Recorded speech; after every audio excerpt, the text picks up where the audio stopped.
PotCoins. Today is Sunday, 21 September 2014.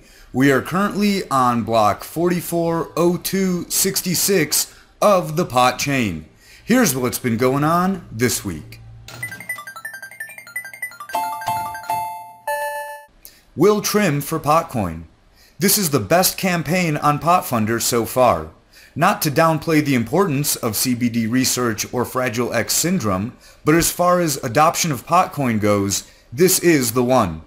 Awesome looking t-shirts will be given out to trimmers in Northern California to wear while cutting crops. Getting the message out that people will work for PotCoin doing much needed pot related services. And trimming is near the top of the list for needed pot services. If you've never harvested pot before, it's easy to overlook this important process. It's very tedious and time-consuming and takes a lot of patience and skill. Good trimmers are hard to find, and if they will be willing to work for PotCoin, it'll give growers a very good reason to accept PotCoin. If growers accept PotCoins, dispensaries will be much more likely to accept PotCoins. This is one of the breakthroughs that will decrease the need for fiat in the cannabis economy. Even though trimmers will be wearing these shirts, it's unlikely they'll be compensated in PotCoin, at least for this harvest. And I don't think they would want 100% compensation in PotCoin, but it will be planting the seeds for the next harvest. And growers will have time to think about accepting PotCoin in the meantime. Just like growing a plant, you don't drop a seed in the dirt and have bud instantly. You take care of it for the necessary amount of time, and when it's ready, you reap the rewards. Go forth and plant the seeds of PotCoin. PotCoins are not welcome in China. Robert Gonzalez was scheduled to speak at the 2014 Bitcoin Expo in China, but almost at the last minute, event organizers informed him that Chinese officials would not let him speak about cannabis in any way, and that he was being removed from the list of speakers. This was not a decision made by the event organizers, it came from Chinese officials, and the organizers of the event are planning more events in more countries, most of which will be more pot-friendly. PotFunder will be contacting donors of the campaign to offer a full refund or to contribute their donations to other campaigns. I donated to that campaign, and I'll opt to put my donation into the Will Trim for PotCoin campaign. Also going on in the world of PotCoin is the developer Google Hangout. As far as I know, there is no other cryptocurrency that is showing this level of commitment from the developers to the community. Anyone can watch and ask questions in real time, or just catch it later on YouTube. This week they had Nick from the main team, Phil from PotBets, Dean from the forums, Bobby from High on PotCoin, and Simon from Coin Gateways. Overall, it was a good spread of people from English-speaking countries. These hangouts are a clear demonstration that PotCoin isn't going to disappear overnight and die off, as has happened to so many other cryptos already this year. Everything that comes from the PotCoin developers and the community keeps on saying PotCoin is here to stay. One more side note, the PotCoin Twitter passed 4,200 followers this week. It just keeps growing like a weed.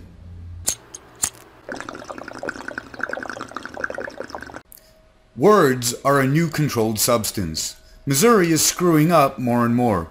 Crystal Greyhorse was suspended from her school indefinitely because a personal notebook was found and in it she wrote something about pot. The suspension was for possession of a controlled substance, and that substance was written words. Tom Greyhorse, her dad, is pissed, and for good reason. His daughter did not have pot on her, but is being charged as if she did, just for having written about it under the school's zero tolerance policy. Tom was quoted saying, "It was a personal notebook. It wasn't a school notebook she had to turn in. She didn't write anything about being in Al-Qaeda. She didn't write about giving it to anybody else. So why did she receive such a harsh punishment?" School officials argue that Greyhorse doesn't know the full story. However, they refuse to inform him of the details. It sounds fairly similar to the way authorities dealt with the information surrounding the Mike Brown shooting. It's my opinion that for justice to be served, anyone involved in the decision to suspend this girl from school indefinitely or in support of the decision needs to be put in prison to prevent them from harming any more children in the future. Losing their job or paying a fine isn't enough. Horrible evils like this need to be punished accordingly. They have potentially ruined this girl's future, and we should not let any of these school officials ruin any more lives. On the other side of the world, Australian Prime Minister Tony Abbott supports medical cannabis. This past week, Prime Minister Abbott announced on a radio show that he supports New South Wales legalizing medical use. He said, "I have no problem with the medical use of cannabis, just as I have no problem with the medical use of opiates. I was under the impression that the personal use of cannabis was no longer an offense in New South Wales. If a drug is needed for a valid medicinal purpose and is being administered safely, there should be no question of its legality. And if a drug is proven to be safe abroad, is needed here, it should be available. I agree that the regulation of medicines is a thicket of complexity, bureaucracy, and corporate and institutional self-interest. My basic contention is that something that is found to be safe in a reliable jurisdiction shouldn't need to be tested again here." But there is pushback. New South Wales Health Minister David Davis has said he won't allow for raw cannabis to be dispensed or grown. Instead, Australians would have to use pharmaceutically derived medicines like Sativex. How many times are we going to have to hear the same story before we realize what's going on? Safe and affordable medication that can be grown at home only benefits the people who need it. How can that ever be legal when it doesn't benefit the major drug manufacturers that have monopolies on the largest portions of the health markets? So good job, Prime Minister Abbott, and screw you to the health minister.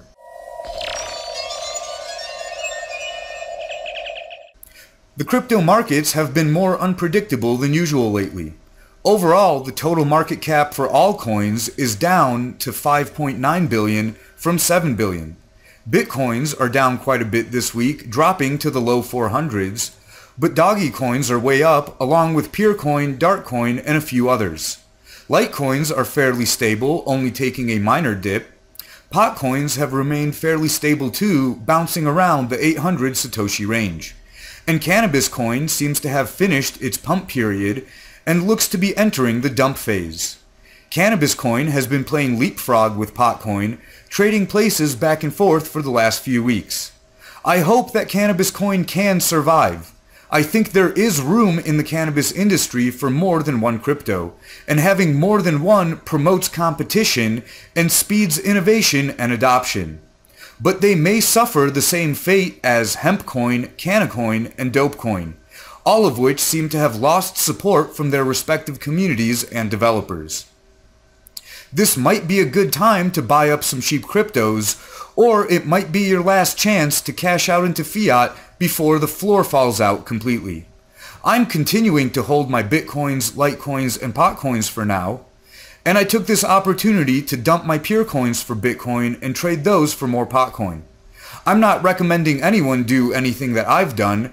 Decide for yourself and understand the risk involved. I still think the biggest barrier to crypto adoption is that most people don't understand what money is, and they think that only fiat is money. So almost everyone is currently using cryptos as a middleman for fiat. If no one accepts that cryptos are money, heavy sell pressure will continue, miners will barely break even or take a loss, and most investors will take a loss. But if people accept that cryptos are money, we can begin the move to a free trade global economy.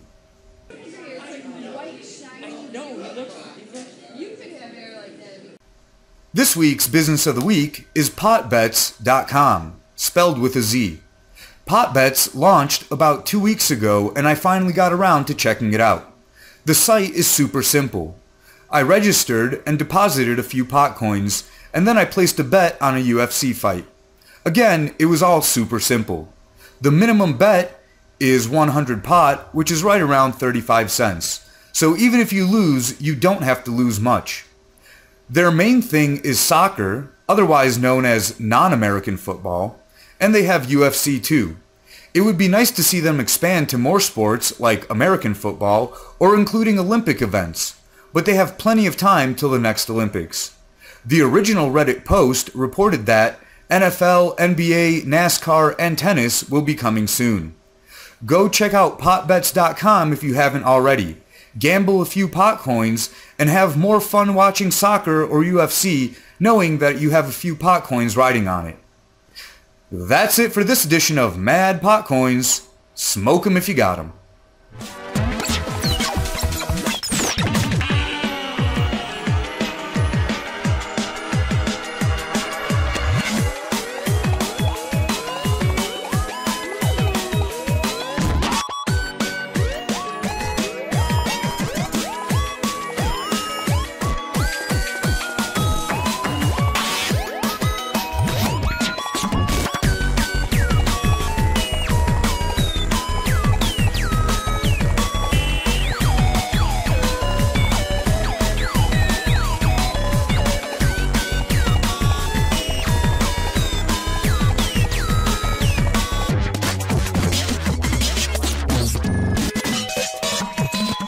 Don't worry, nothing is fucked.